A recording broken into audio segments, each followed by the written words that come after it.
প্রিয় দর্শক সবাইকে রমজানের শুভেচ্ছা। আমি সোনিয়া রহমান। আজকে আপনাদের জন্য মজাদার একটি হেলদি ড্রিঙ্কস তৈরি করে দেখাবো। আজকে আমি তৈরি করে দেখাবো বিট পাইনাপেল জুস। চলুন তাহলে দেখা যাক বিট পাইনাপেল জুস তৈরি করতে আমাদের কি কি উপকরণ লাগছে। আমাদের লাগছে বিট 1 কাপ, বরফ কুচি পরিমাণ মতো, সামান্য একটু লবণ, পাইনাপেল 2 কাপ, সাথে লাগছে সামান্য চিনি, কেউ চাইলে মধু ব্যবহার করতে পারেন। আর এটার সাথে লাগবে সামান্য একটু হলুদ আর একটু আদা। আর আমাদের সাজানোর জন্য লাগবে আইসক্রিম। চলুন তাহলে আমরা ব্লেন্ড করে নিই। প্রথমে আমি পাইনাপেলটা দিয়ে দিচ্ছি।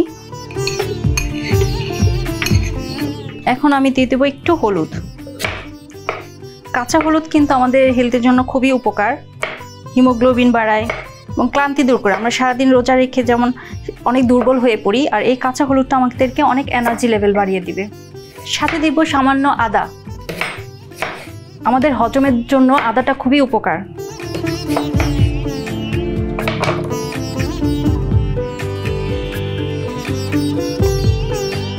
এখন আমি দিয়ে দিব সামান্য একটু পানি।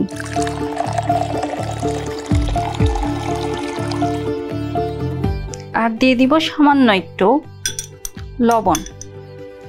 যেহেতু আমি সামান্য চিনি ব্যবহার করব, ব্যালেন্স রাখার জন্য আমি লবণটা দিয়েছি।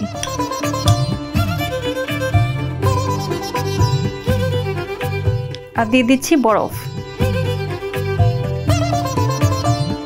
এখন আমরা ব্লেন্ড করে নিই ভীষণ ব্লেন্ডার দিয়ে।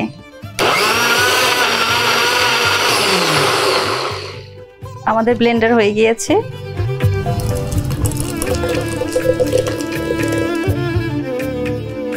এখন আমরা একই ব্লেন্ডারে বিটটা জুস করে নিব।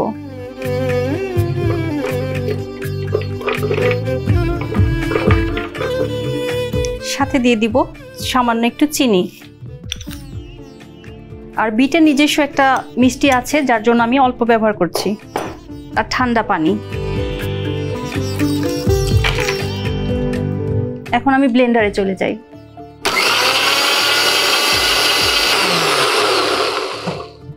আমাদের ব্লেন্ড হয়ে গিয়েছে। এখন আমরা পরিবেশনে যেতে পারি।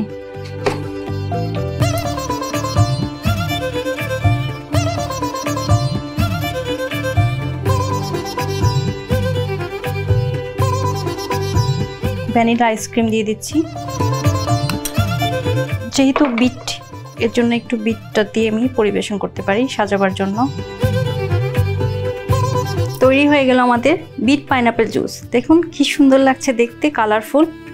আশা করি সবার ভালো লাগবে। সবাইকে অনেক ধন্যবাদ।